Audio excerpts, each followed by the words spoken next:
This is a tough topic that Parag has given me. I have no conflict of interest related to it, but I will try to cover it in as unbiased fashion as possible.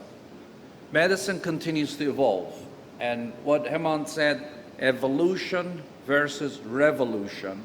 This was a revolution. When cholecystectomy used to be done through subcostal incisions, patient is staying in hospital for 14 days, and many morbidities and mortalities associated. Now, of course, is being done through laparoscopic outpatient surgery, patients go home. Or take into account triple aneurysms. When I was an intern, I used to see some of these patients die in the intensive care unit, and now, of course, this is all done through intravascular, small access, patients go home. This is revolution. Now, has orthopedic witnessed a revolution? We will see. First, let me argue with you what advancements will stand the test of time, and will these technologies that are here today be here 10 years from now, or will they go down the same path that many technologies came and went? There was at one time in the United States, almost half of the hips being done, they were done through metal and metal bearing surfaces. These are some examples of so-called innovations that have come, hurt the patients, and gone away. So the question is, what exactly do we need from a technology for it to stand around? And remember, many speculations and promises that we've been given have not borne out over time. Navigation, an example of it. Computer navigation came with the same buzz, with the same sort of marketing ploy, and of course we know where that went. After 25 years, very rare that we see it. Metal and metal example, I repeat, this was extremely harmful and purely done on marketing and not much of science behind it, and unfortunately led to a huge problem for our patients. Robotics and orthopedics is not new. We've seen it before in 1980s, and now we see it come back with a vigor. And people keep saying robotics are extremely important to medicine. They are. In cavitary surgery, they are extremely useful. Why are they different than orthopedics? Robots in cavitary surgery do things that the surgeon cannot do. Is that statement true in orthopedics? I leave that with you today. I think Hemant did a beautiful job of giving you a balanced review of the literature. I have limited time. I'm not going to go through the literature, but I will make two comments.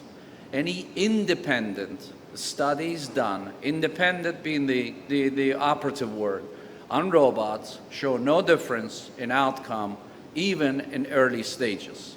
But number two, even dependent and biased studies, if you like, they do not show a reduction in revision or reoperation.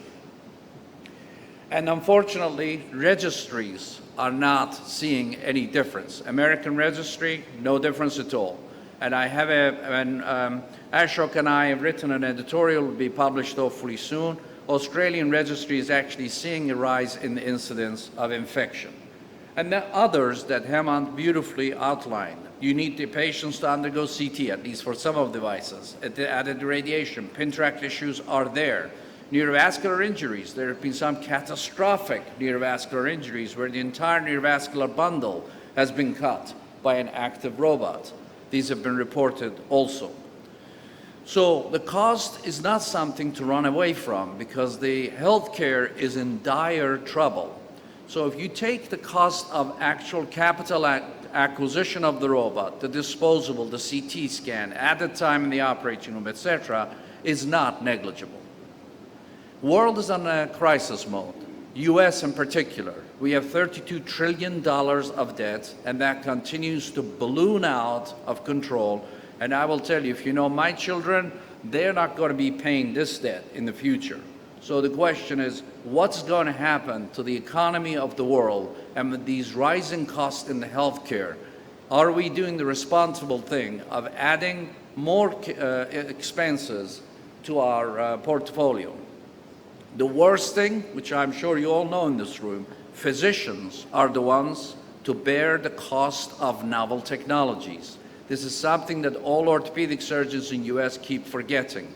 The money comes from the same bundle. If they're paying more for a technology, they will pay less for the surgeon. And unfortunately, that continues to be the case.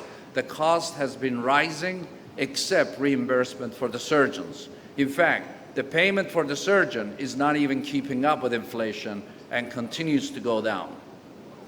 So there are many things that we should also consider on philosophical front. Surgical training, now we've seen the shortcut to the threshold, robbing the young surgeons from mastering the art of surgery, which is very, very important.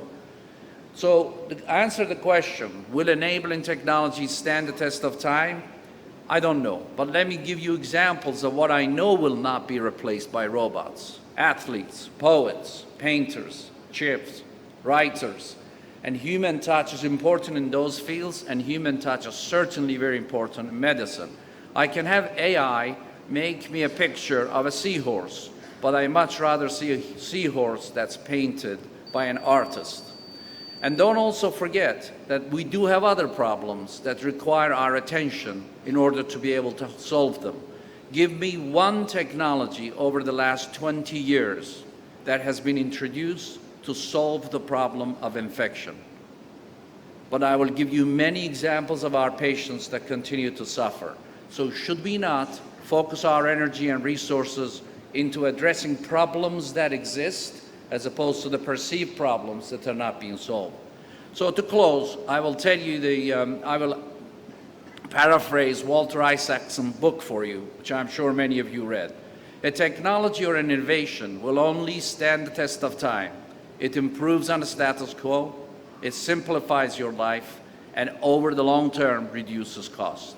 Do robotics do that? I will leave it to you. But I will also leave you, I just flew in, and aeronautic industry tried the autonomous flights of airplanes in the past. And today, I was very glad to see that there was a pilot in the cockpit, because when they tried this in the past, it didn't go so well. So the question is whether that will happen to robotics in the orthopedics or not. Thank you.